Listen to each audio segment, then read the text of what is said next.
Tiago capítulo 1, versículo 12.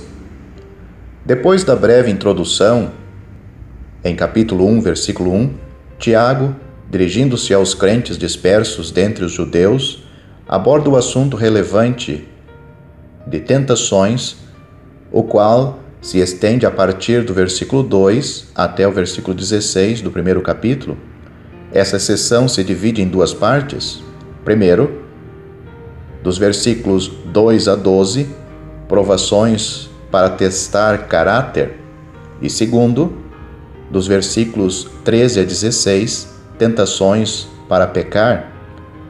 Tendo comentado sobre os primeiros 11 versículos do capítulo 1 nas edições anteriores desta revista, ao tratar do versículo 12, logo percebemos que é um versículo central, informando-nos das bênçãos de ser aprovado divinamente. A própria experiência de passar por provações pode ser prolongada, penosa e pesarosa, mas, agora neste versículo, contemplamos os resultados positivos e permanentes na eternidade para o crente que manifesta a atitude de submissão e paciência ao suportar as dificuldades desta vida. Bem-aventurado o varão que sofre a tentação, porque, quando for provado, receberá a coroa da vida, a qual o Senhor tem prometido aos que o amam. Tiago capítulo 1, versículo 12. Vamos analisar agora esses versículos. Primeiramente, as palavras bem-aventurado. Somos familiarizados com esta palavra, já que ocorre ao menos 30 vezes nos evangelhos. Lembre-se das beatitudes em Mateus capítulo 5, versículos 1 a 12, e 7 vezes no livro de Apocalipse, porém aparece apenas 2 vezes em Tiago, capítulo 1, versículo 25, e aqui. Embora o sentido seja muito feliz, conforme o dicionário, deve-se incorporar os conceitos de aprovação divina e ser realizado, a fim de chegar mais perto do significado bíblico. De acordo com o teólogo Lenski, por esta palavra não se expressa um desejo, ou seja, que seja bem-aventurado, nem uma mera descrição, mas é um julgamento, um veredito. Portanto, é uma declaração exclamatória. Certamente, aquele a quem se pronuncia ser bem-aventurado merece ser felicitado e parabenizado, visto que alcançou um padrão espiritual elevadíssimo, dando grande prazer para Deus. Assim, longe de ser prejudiciais e atrapalhações, as provações podem desembocar numa bem-aventurança, algo a ser até cobiçado. As palavras o varão, é interessante que nos escritos paulinos e petrinos, esta palavra, aqui em Tiago, traduzida varão, sempre refere-se às pessoas do sexo masculino. Por exemplo, 1 Coríntios capítulo 11, versículo 3, homem. 1 Coríntios capítulo 14, versículo 35, maridos. 1 Timóteo capítulo 2, versículo 8, homens. 1 Pedro capítulo 3, versículos 1, 5 e 7, maridos, etc. Contudo, parece que para Tiago a palavra tem um sentido mais amplo, abrangendo até as mulheres. Veja a ocorrência em capítulo 1, versículo 8. Afinal de contas, as provações sobrevêm às irmãs, tanto quanto aos irmãos, se elas demonstrarem uma atitude submissa à vontade de Deus, ao passarem pelas dificuldades e tribulações desta vida, também merecerão o apelido honorífico de bem-aventuradas. A palavra sofrer. Observe que esta palavra, ocorrendo 17 vezes no Novo Testamento, porém apenas 2 vezes em Tiago, capítulo 5, versículo 11, sofreram, e aqui é vertida na versão atualizada, como suporta com perseverança. Essa tradução ajuda muito para elucidar o seu sentido. O verbo grego sofrer compõe-se de um verbo upo, é embaixo de e meno, ficar ou permanecer, por conseguinte quer dizer ficar embaixo de. Aponta para a pessoa que permanece embaixo da provação, manifestando paciência e constância sem murmurar, até que, na providência de Deus, a adversidade passe. Irmãos, na hora da tribulação não devemos fugir como Abrão, Gênesis capítulo 12, versículos 10 a 20, ou Elimeleque, Rute capítulo 1, versículos 1 a 5, mas, pelo contrário, devemos suportar a aflição com resignação alegre, como José na prisão. Gênesis capítulo 39, do versículo 20 até o capítulo 41, versículo 14, sabendo que Deus, por meio dela, está moldando o nosso caráter para sermos, enfim, mais semelhantes ao seu bendito Filho. As palavras "a tentação" podem indicar um teste de caráter ou solicitação para pecar. O contexto decide o significado específico desta palavra.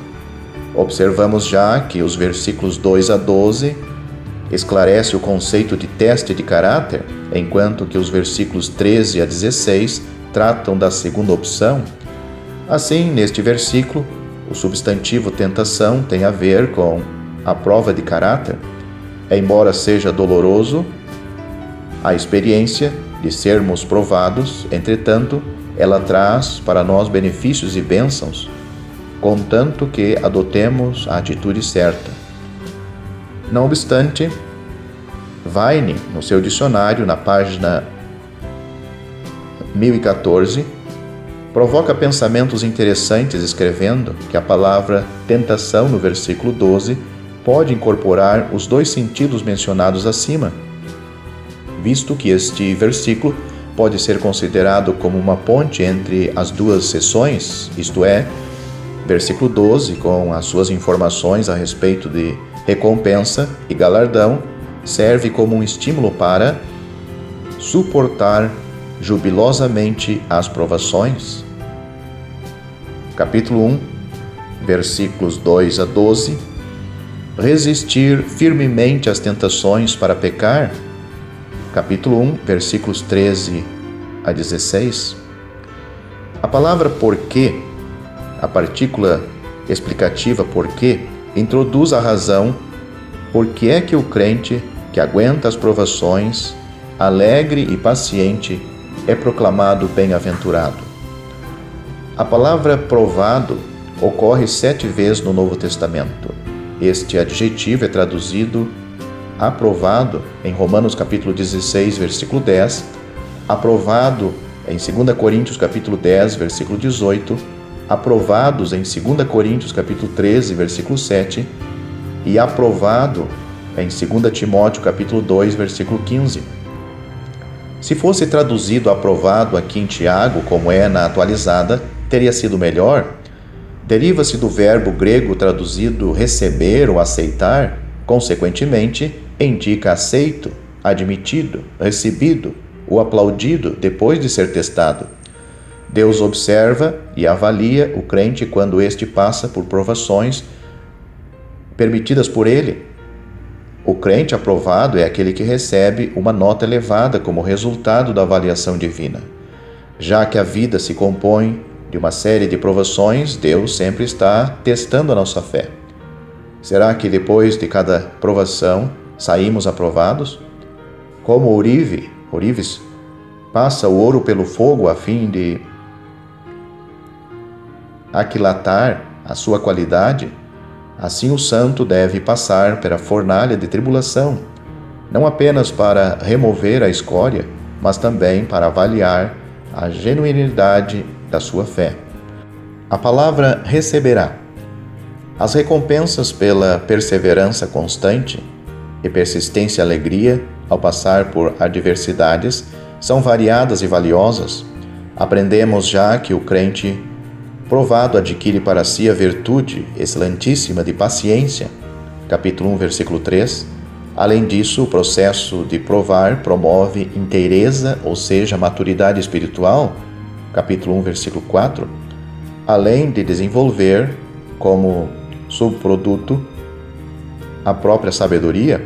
Capítulo 1, versículo 5. Tudo isso recebe-se nesta vida ao reagir corretamente nas provações.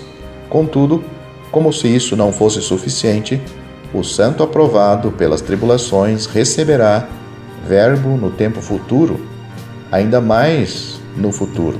Quando? No tribunal de Cristo. Romanos capítulo 14, versículo 10, 1 Coríntios capítulo 3, versículos 13 a 14, 1 Coríntios capítulo 4, versículo 5, 2 Coríntios capítulo 5, versículo 10, quando o próprio Senhor, ao avaliar cada crente, distribuirá para cada um o prêmio apropriado. Esse evento há de se realizar no céu, logo depois do arrebatamento da igreja. Eis que cedo venho, e o meu galardão está comigo para dar a cada um segundo a sua obra.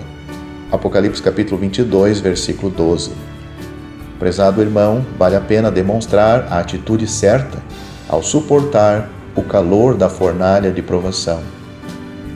As palavras "a coroa da vida". O prêmio recebido naquele dia consiste de uma coroa. Talvez não seja uma coroa de verdade, mas será uma recompensa visível, que deixará transparecer o desempenho satisfatório do usuário na sua vida cristã aqui na Terra. A própria palavra coroa deriva-se do verbo cercar e denota a coroa de vencedor, o símbolo de triunfo e de bom desempenho. O Novo Testamento nos informa de várias coroas a serem conquistadas naquele dia. Leia 1 Coríntios capítulo 9, versículos 24 a 27, 1 Tessalonicenses capítulo 2, versículo 19, 2 Timóteo capítulo 4, versículo 8 e 1 Pedro capítulo 5, versículo 4. A coroa da vida, Tiago capítulo 1, versículo 12 e Apocalipse capítulo 2, versículo 10, consistindo de vida abundante, será o galardão dos santos que reagiu bem nas provações desta vida ou que sofreu martírio por amor do Senhor. O sofredor leal receberá o prêmio de verdadeira vida, ou seja, vida na sua plenitude, na sua mais alta qualidade, a qual ele desfrutará eternidade adentro. A coroa ou coroas que o crente receberá no dia do tribunal de Cristo será, enfim, lançada aos pés do Cordeiro sentado no trono no céu. Os 24 anciãos prostravam-se diante do que estava sentado sobre o trono e adoravam o que vive para todo sempre e lançavam as suas coroas diante do trono, dizendo: Digno és, Senhor, de receber glória, honra e poder, porque tu criaste todas as coisas, e por tua vontade são e foram criadas. Apocalipse capítulo 4, versículos 10 e 11. O santo, sentindo-se totalmente indigno de usar a sua coroa, reconhecerá a dignidade daquele que sofreu na cruz. Se ele não tivesse morrido, não haveria coroa nenhuma? Irmãos, lembremos-nos do fato de que o Senhor Jesus Cristo foi coroado de espinhos, a fim de que pudéssemos receber uma coroa valiosa no dia da avaliação. As palavras a qual o Senhor tem prometido. Existe uma dúvida concernente ao sujeito da promessa. Se é Deus ou o Senhor, talvez seja Deus, porque Tiago, como um judeu piedoso, temia empregar o nome de Deus desnecessariamente. Nenhuma promessa específica precisa ser procurada nas Escrituras. A palavra de Deus, de modo geral, declara que a vida da mais alta qualidade aguarda o crente fiel, leal, submisso e obediente nos céus. As palavras aos que o amam. Esta frase lindíssima designa todos os cristãos. E sabemos que todas as coisas contribuem juntamente para o bem daqueles que amam a Deus, daqueles que são chamados por seu decreto. Romanos capítulo 8, versículo 28. As coisas que o olho não viu e o ouvido não ouviu, e não subiram ao coração do homem, são as que Deus preparou para os que o amam. 1 Coríntios capítulo 2, versículo 9. O crente ama a Deus instintivamente, visto que é seu Pai Celestial. Este amor, ágape, derramado nos nossos corações no momento do novo nascimento, Romanos capítulo 5, versículo 5, manifesta-se como fruto do Espírito, Gálatas capítulo 5, versículo 22. Todavia, a expressão aos que o amam é construída de tal modo que ela obriga-nos a nos examinar a nós mesmos. Será que eu faço o que o Senhor Jesus reiterou? Amarás o Senhor teu Deus de todo o teu coração e de toda a tua alma e de todo o teu entendimento. Mateus capítulo 22, versículo 37. Se o salvo fizer isso, não será de coração dobre. Tiago capítulo 1, versículo 8. Prezados irmãos, oremos para que possamos considerar as provações nesta vida como bênçãos disfarçadas, já que resultam em paciência, maturidade e sabedoria aqui na terra, além da coroa da vida na eternidade.